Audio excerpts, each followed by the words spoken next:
Sahabat, kita lanjutkan dialog kita. Tadi sempat terpotong, Mas. Ya. Silakan dilanjut. Ya, kembali ya Mas Subhan ya. Tadi kan saya sampaikan bahwa MUI segmentasinya adalah bagaimana menjaga dan memperluas silaturahminya para ulama, terus mengelola dan mengeluarkan fatwa, dan yang lain-lain. Kalau Dewan Masjid Indonesia itu bagaimana menjaga silaturahmi takmir masjid, terus mengelola tata kelola masjid yang baik. Gitu. Nah, terkait dengan MCM ini mengisi ruang yang kosong. Bagaimana program-program yang baik disampaikan oleh DMI, dasar-dasar yang dimiliki oleh setiap masjid dari fatwa-fatwanya MUI, ini harus tersampaikan masih tengah-tengah masyarakat.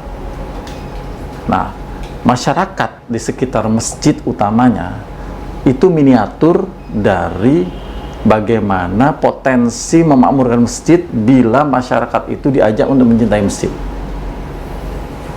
Termasuk salah satunya bagaimana kita memakmurkan masyarakatnya saja enggan untuk sholat, enggan untuk hadir dan meramaikan masjid itu. Kadang-kadang antara pengurus masjid dengan masyarakatnya itu berjarak, atau pengurus masjidnya, ketuanya, ketua masjidnya bapaknya, sekretarisnya istrinya, bendaharanya anaknya.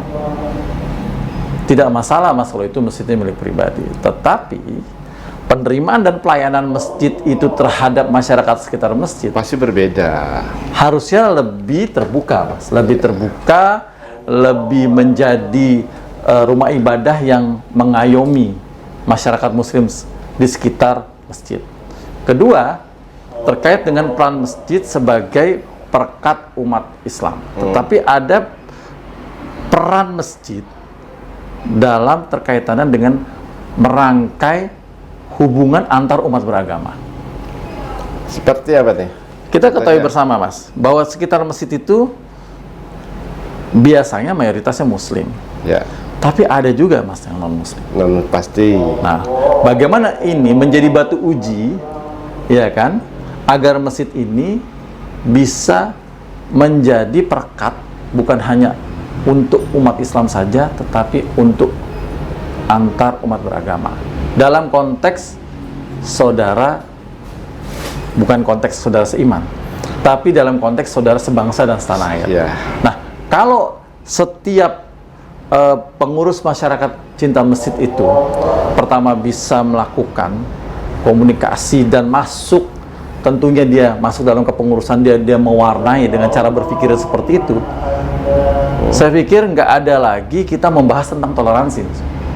Sudah selesai berarti? Sudah selesai. Kalau itu dilakukan secara kolektif, kalau itu dilakukan secara masif. Batu uji di situ, Mas. Karena pengurus masjid di situ, Mas, mereka berhubungan langsung juga loh, Mas, dengan aparatur pemerintahan setempat. Misalnya dengan Babinsanya, dengan Bimasnya. Kalau itu terconnecting dengan baik, Mas, saya pikir Indonesia, masyarakat kita sudah menjadi masyarakat yang bisa menjaga stabilitas kebersamaan ini untuk menjadi Indonesia yang jauh dari gonjang-ganjing perpecahan antar umat beragama. Kalau boleh saya simpulkan sedikit. Jadi sebenarnya MCM ini bisa menjadi satu wadah untuk memulai mengantisipasi adanya gerakan-gerakan Islam radikal atau gerakan-gerakan terorisme. Jadi gini, Mas, kita harus juga mengkoreksi juga, Mas. Jangan Islam itu diidentikan dengan radikalisme. Islam radikal itu tidak ada kalau menurut saya. Islam radikal tidak ada. Tidak ada. Islam radikal tidak ada. Tetapi ada pemahaman, Mas, yang salah dari 1-2 insan yang berkeyakinan beragama Islam terhadap pemahaman tentang nilai-nilai itu. Oke. Kalau radikalisme bukan hanya Ada di ekstrem Islam. kanan, ekstrem kiri pun bisa ada. Banyak. Ultranasionalis juga luar biasa juga bisa terjadi, Mas. Bisa. Artinya dia memandang bahwa tidak ada bangsa yang lebih hebat dari bangsanya dia. Itu kan yang dialami oleh Hitler, Ya. fasis. Fasisme. Dia bangsa Arya adalah bangsa yang unggul, tidak ada yang lain. Sehingga begitu kita ketahui sejarah membuktikan seorang Hitler terusik dengan keberadaan bangsa Yahudi, akhirnya dibinasakan. Nah, ultranasionalis seperti itu juga kita hindari. Tetapi nasionalisme yang utuh itu yang penting. Apa nasionalisme yang utuh? Nasionalisme yang utuh adalah nasionalisme yang benar-benar mencintai bangsa ini berakar dari nilai-nilai luhur budaya bangsanya, Mas. Oke. Saya mengutip pendapat dari beberapa orang. Memang terorisme itu tidak bisa kita identikan dengan satu agama, termasuk dengan Islam. Walaupun sudah banyak fakta, pelakunya mengaku Islam. Yang menurut saya, ini menurut saya Mas ya, menurut saya ini jauh dari kelayakan atas apa yang diperintahkan oleh Rasulullah, bahwa Islam itu lembut, ramah, dan membawa rahmat bagi seluruh alam. Islam rahmatan lil alamin. Nah, bagaimana MCM mengambil peran atau mungkin sudah diambil peran ini untuk menciptakan Islam rahmatan lil alamin? Ya, menurut saya gini, Mas. Kalau MCM ini saya berpikir sebelum mengambil peran jangan baperan. Jangan baperan dulu. Iya kan? Nanti wah ini kita sebagai umat Islam begitu ada aktivitas, ya kan, distigmakan sebagai gerakan yang menentang pemerintah. Pemerintah juga nggak berpikir seperti itu terus, ya, dan tidak berpikir seperti itu. Nah, peran MCM sederhana, Mas, yang saya katakan bahwa MCM itu bagaimana mengajak masyarakat sekitar masjid itu untuk mereka hadir, meramaikan, memakmurkan masjid itu sehingga menjadi basis buat masyarakat di sekitar situ, sekitar masjid itu menjadi masyarakat yang madani, masyarakat yang sejahtera, masyarakat yang memahami perbedaan, gitu loh. Karena perlu diingat, Mas, MCM itu juga salah satunya adalah menjaga untuk kemurnian fungsi masjid. Kemurnian fungsi masjid. Artinya kita mencegah bahwa masjid itu jangan dijadikan rumah politik. Ini baru saya mau katakan ini. Ya, ya. Jadi jangan sampai masjid itu jadikan basis ataupun rumah politik.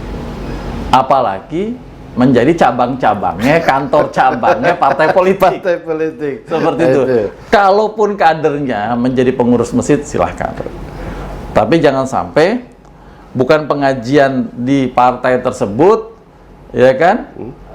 Ada salah satu partai lain dari partai nasionalisme ingin ngaji, ingin sholat situ, penerimaannya kurang baik. Nah, saya pikir kalau saja masyarakat sekitar masjid ini hadir dan terlibat langsung dalam kepengurusan, saya pikir ini akan mewarnai.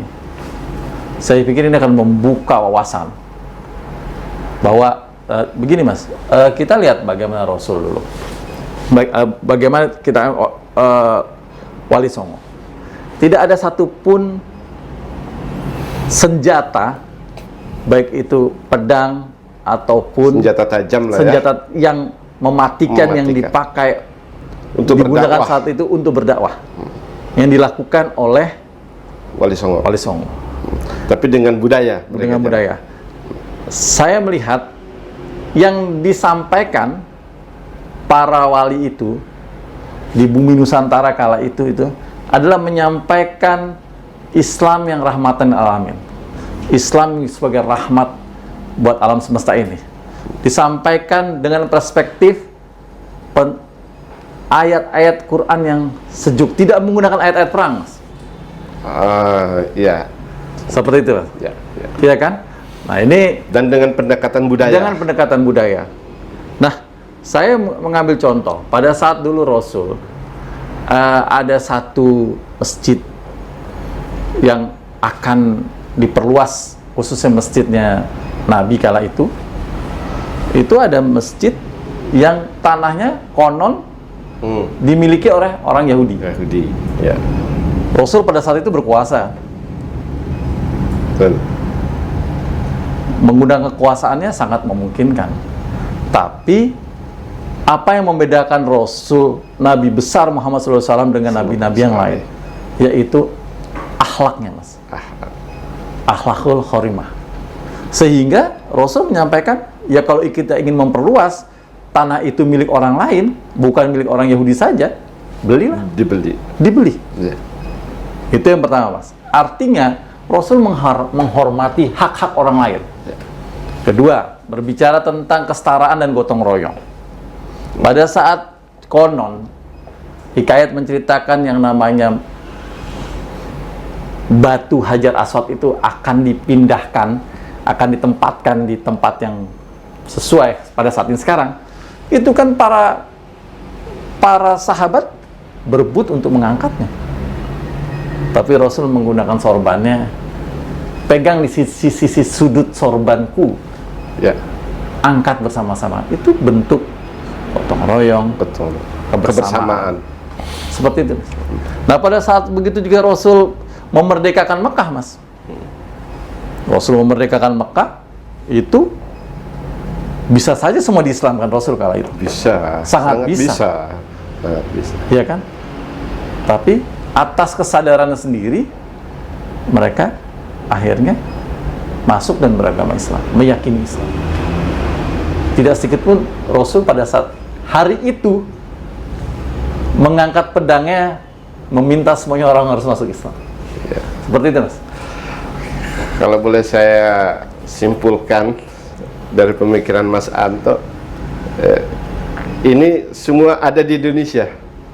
Ya. Islam dengan Bhinneka Tunggal Ikanya, dengan Pancasilanya. Indonesia yang mayoritas Muslim, tapi tidak memaksakan bahwa seluruhnya harus menjadi Muslim. Padahal Pancasila itu dirumuskan oleh para ulama. Itu dia. Mas, kembali ke soal program MCM. Apa yang sudah Anda lakukan selama ini? Iya, pertama kita MCM ini sudah terbentuk di 26 provinsi, Mas. Wah, banyak juga ya? 26 provinsi. Seperti ketua kita di Sulawesi Selatan ini kan Pak Dani Pomanto, Wali Kota Makassar. Di Kalimantan Timur, Ketua MCM Kalimantan Timur itu Bapak Basir Rase, Wali Kota Bontang. Dan di Banten ini ketua kita ini adalah Ketua Kadin di Cilegon ya. Dan dari beberapa provinsi yang ada, yang kita tekankan itu tadi, Mas, bahwa kita harus berperan, masyarakat ini diajak untuk mencintai masjid di sekitarnya. Programnya adalah meramaikan masjid itu. Bahasa programnya, Mas, tentunya beragam. Seperti apa itu? Pertama, kita menyampaikan agar program-program masjid itu kan beragam, disesuaikan dengan kearifan lokal setempat. Disesuaikan dengan situasi dan kondisi yang ada di lingkungan itu. Dan disesuaikan dengan adat budaya setempat. Ya, artinya begini, Mas. Misalnya pada saat di situ banyak sekali program-program keekonomian, ya kan, yang bisa menghidupkan banyak orang. Itu kita lakukan. Seperti Mas lihat sendiri di Masjid Mutia. Kita juga mengkonsolidasikan beberapa usaha kecil mikro untuk mereka berwira swasta di lingkungan sekitar masjid. Pangsa pasarnya pun di sekitar masjid. Nah, kita juga mengajak para pedagang-pedagang kaki lima itu, mereka kita konsultasikan agar mereka itu berdagang itu juga bisa meramaikan dan juga menjaga kebersihan di sekitar masjid. Nah, terlebih dari itu, Mas, kita buat lingkup yang memayungi mereka semua, yaitu bagaimana usaha-usaha itu dipayungi dengan bentuk koperasi. Usaha-usaha itu dipayungi dengan bentuk bermitra dengan beberapa badan usaha yang lebih profesional, sehingga menghidupkan perekonomian rakyat. Nah, kedua, kita juga mengkonsolidasikan agar para ustadz-ustadz yang ada di masjid-masjid ini, Mas, yang memang berada di lingkungan masjid itu, juga bukan hanya sekedar menyampaikan pandangan-pandangan ataupun ajaran-ajaran yang harus disampaikan, yaitu ajaran Islam, tapi juga menyampaikan kisi-kisi kebangsaan.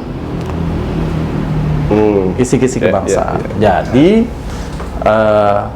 mengajak masyarakat di situ memahami perbedaan, mengajak masyarakat di situ bahwa Indonesia itu memang lahir dengan keberagaman, sehingga dakwah kita juga bisa disampaikan dengan suasana yang teduh, dengan suasana yang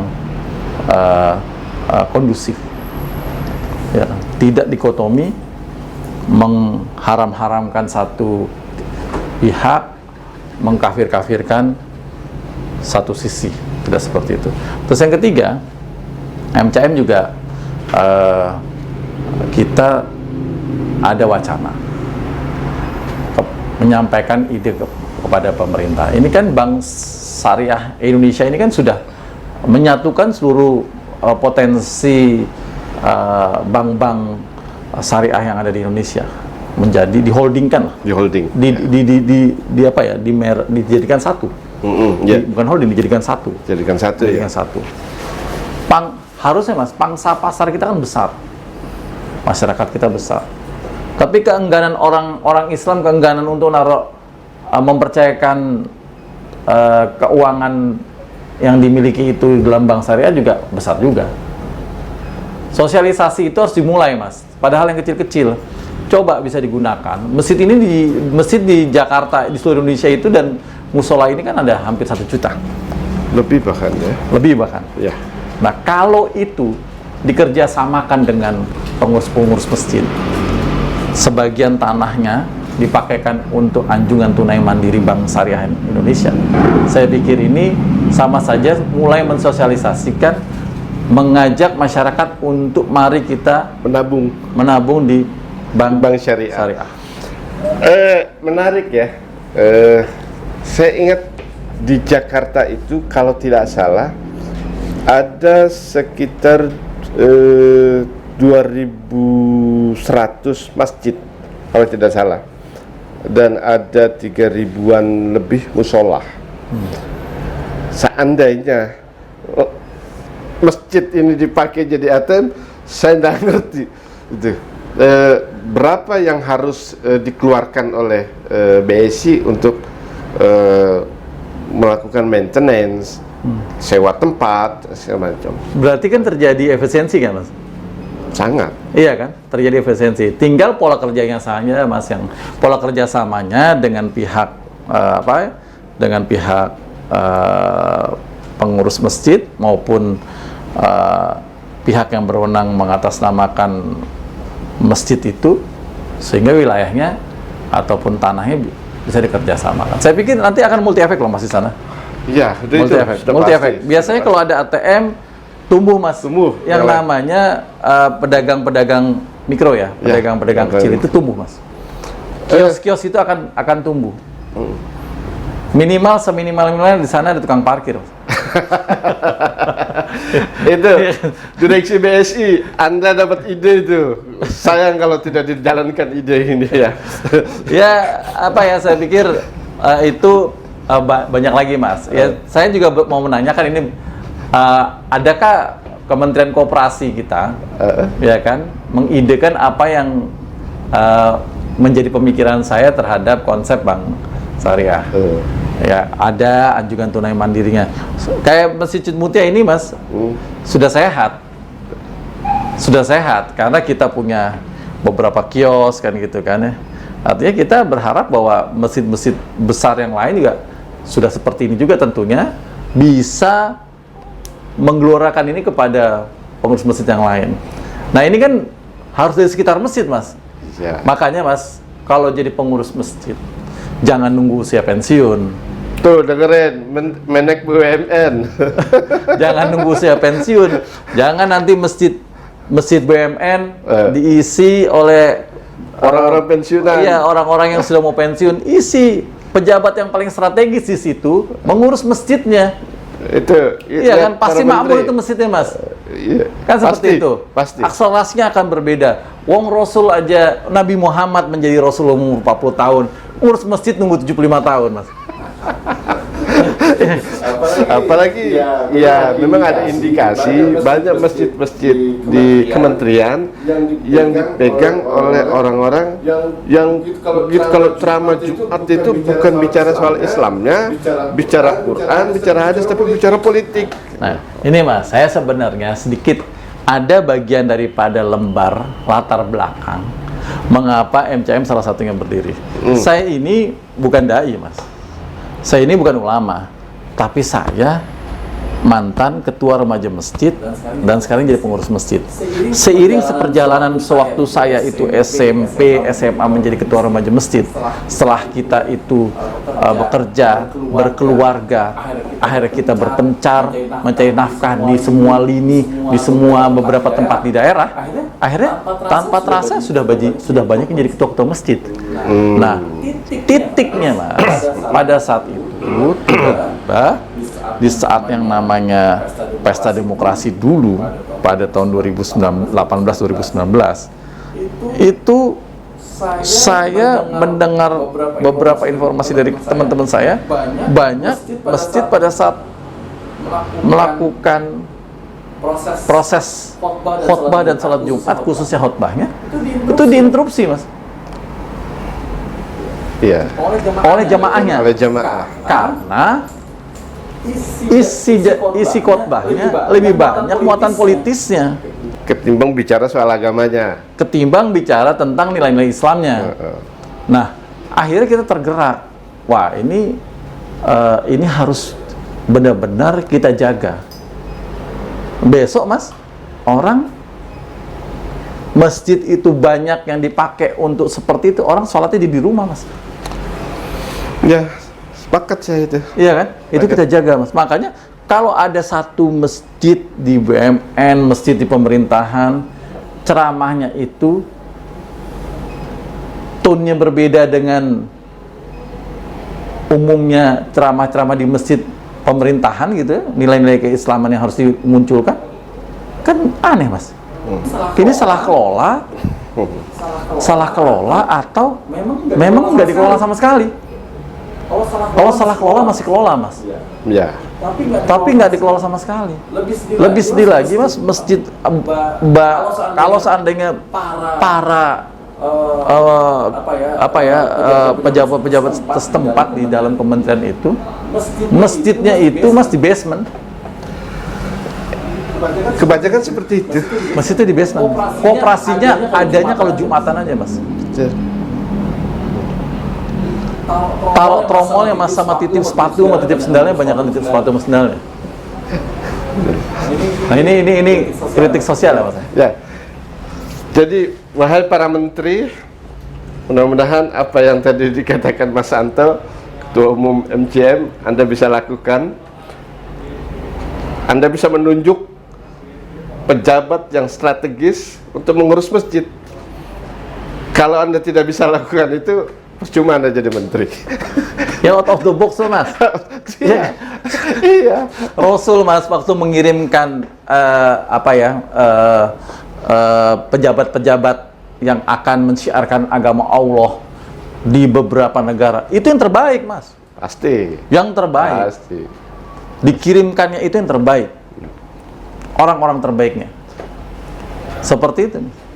Makanya lucu kalau masjid BUMN diurusnya sama yang sudah masuk pensiun, yang sudah tidak punya kegiatan, sudah tidak punya power. Bukan menyalahkan orang yang sudah pensiun, Mas. Tidak, kita tidak menyalahkan. Kebijakannya, maksud saya. Selain kebijakannya, akselerasinya, Mas. Akselerasinya. Akselerasi yang dibutuhkan. Jadi ada ide-ide yang inovatif. Sekarang kan kita coba lihat, Mas. Sekarang ini global, sudah mengglobal yang namanya digitalisasi gitu. Kan seperti itu, Mas. Ya kan? Kita sekarang kalau mau ke restoran, ke tempat parkir, Mas. Ya kan? Ke tempat parkir, kita mau ngecek di satu tempat ada parkir yang penuh aja udah kelihatan. Iya. Ya kan? Iya. Tapi mau sholat Jumat kita ngecek kita di masjid mana yang terdekat yang masih bisa kita mendapat tempat sholat. Itu kan aplikasi itu belum ada. Iya, belum ada. Belum ada. Kalaupun ada hanya lokasi. Ya, kalau misalnya aplikasinya cari cari ATM BSI di mana ya? Setiap masjid ada semua, Mas. Itu. Seperti itu. Itu salah satu ya, Mas. Dan perlu diingat loh, Mas, pengurus masjid itu bukan pengangguran. Jadi kalau ngurus masjid itu, Mas, nggak boleh cari uang di masjid. Mereka harus memakmurkan, Mas. Ya, memakmurkan dan dimakmurkan masjid. Iya, memakmurkan masjid ya. Jadi dia harus memberikan solusi pendanaannya. Karena masjid ini ada karyawan dan di pandemi, Mas, banyak karyawan masjid yang sampai sekarang belum di PHK tuh. Ya. Ya kan? Karena apa? Masyarakatnya bergotong royong, ya kan, untuk melakukan konteks pembiayaan itu. Kita ajak mereka bergotong royong. Oke. Ceramahnya pun juga dengan kualitas-kualitas yang bagus. Masjid harus bersih dan berkembang. Begitu, Mas Subhan. Baik.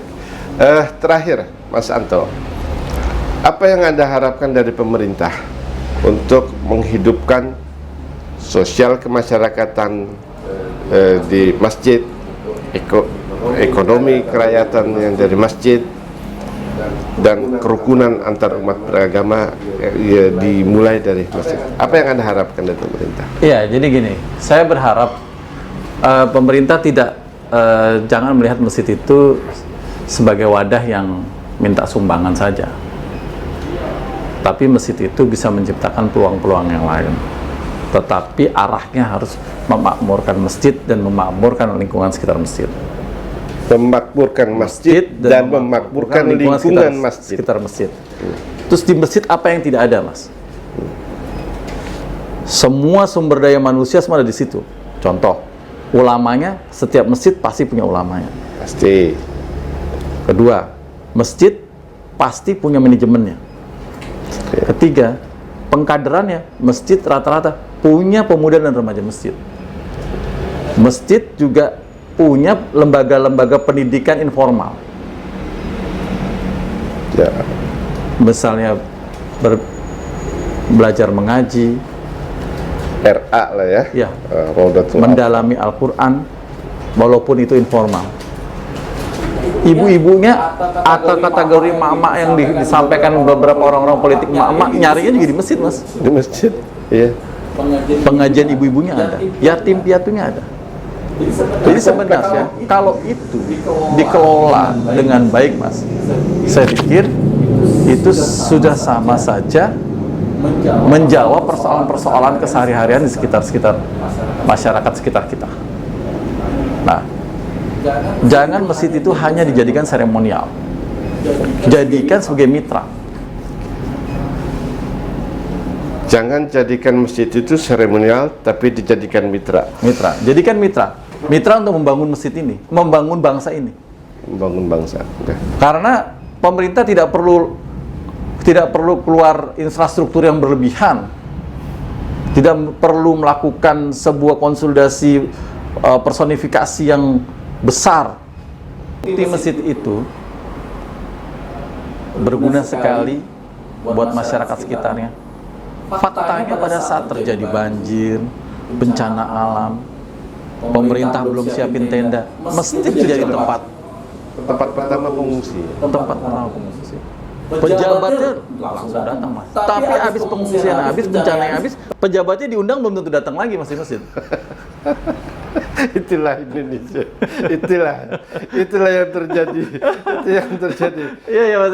Itulah Ya, yang makanya saya bilang terjadi itu seperti yang saya sampaikan seremonial. Sebenarnya. Kalau dalam Islam, kalau bisa kita istiqomah lah, Mas. Ya. Konsisten gitu. Konsisten di jalan Allah.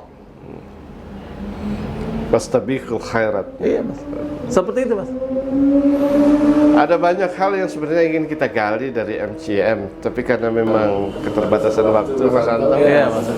Jadi nanti kita akan lanjut di session selanjutnya. saya yakin sahabat Satu Umat Channel ini masih banyak unek-unek, masih banyak pertanyaan. Jadi kalau Anda yang masih ingin bertanya, masih ingin penasaran dengan MCM, masih pengen tahu program apa yang ada di MCM, jadi Anda bisa kirim pertanyaan yang ada di bawah ini. Atau kalau masih kurang penasaran lebih tinggi, datang saja ke alamatnya di mana, Mas? Sekretariat MCM itu ada di Jalan Cut Mutia nomor 1, Menteng, Jakarta Pusat. Jadi tepatnya di Masjid Cut Mutia. Yang dari arah yang biasa naik KRL, turunnya Gondang Gampang Dia, sekali. turun dikit sudah sampai. Tidak ada yang sulit kalau kita ingin mau belajar. Terus yang kita harapkan lagi para pejabat, para yang saat ini sedang berkuasa punya kebijakan untuk menunjuk pejabat strategis mengurusi masjid. Saya yakin kok, insya Allah pasti bisa. Tidak ada yang tidak mustahil, apalagi Anda masih pejabat, apalagi Anda menteri. Bukan begitu, Mas Anto? Benar, Mas.